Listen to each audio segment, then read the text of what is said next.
మా India versus New Zealand ODI series కి మన టీమిండియా స్క్వాడ్ ని అయితే అనౌన్స్ చేశారు. లాస్ట్ ఓడిఐ సిరీస్ లో సెంచరీ చేసిన రుతురాజ్ గాయక్వాడ్ ని అయితే మళ్ళీ టీమిండియా నుంచి డ్రాప్ చేశారు.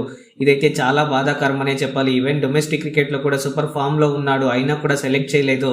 1 మంత్ తర్వాత రోహిత్ మరియు విరాట్ కోహ్లీని మళ్ళీ మనం బ్లూ జెర్సీలో చూడబోతున్నాము. ఈవెన్ రోకో మంచి ఫామ్ లో కూడా ఉన్నారు. Last ODI series even domestic లో కూడా మంచిగా పర్ఫామ్ చేస్తున్నారు. శ్రేయస్ మరియు గిల్ ఇంజరీ నుంచి కంబ్యాక్ చేస్తున్నారు. ఇది కూడా మన టీమిండియాకి చాలా మంచి న్యూస్ అనే చెప్పాలి. మొహమ్మద్ సిరాజ్ కి కూడా అవకాశం ఇచ్చారు. రీసెంట్లీ తను టెస్ట్ ఫార్మాట్ లో మాత్రమే ఆడేవాడు. చూడాలి అవకాశాన్ని ఎలా యూజ్ చేసుకుంటాడు అనేసి. ఇక మిగతాదంతా సేమ్ టీమ్ తో వెళ్తున్నారు. రోహిత్ శర్మ, శుభ్మన్ గిల్, విరాట్ కోహ్లీ, శ్రేయస్ అయ్యర్, కేఎల్ రాహుల్, రిషబ్ పంత్, వాషింగ్టన్ సుందర్, రవీంద్ర జడేజా, కుల్దీప్ యాదవ్, హర్షిత్ రాణా, హర్షదీప్ సింగ్, మొహమ్మద్ సిరాజ్, ప్రసిద్ధ్ కృష్ణ, హర్షదీప్ సింగ్, యశస్వి జైస్వాల్ మరియు నితీష్ కుమార్ రెడ్డి.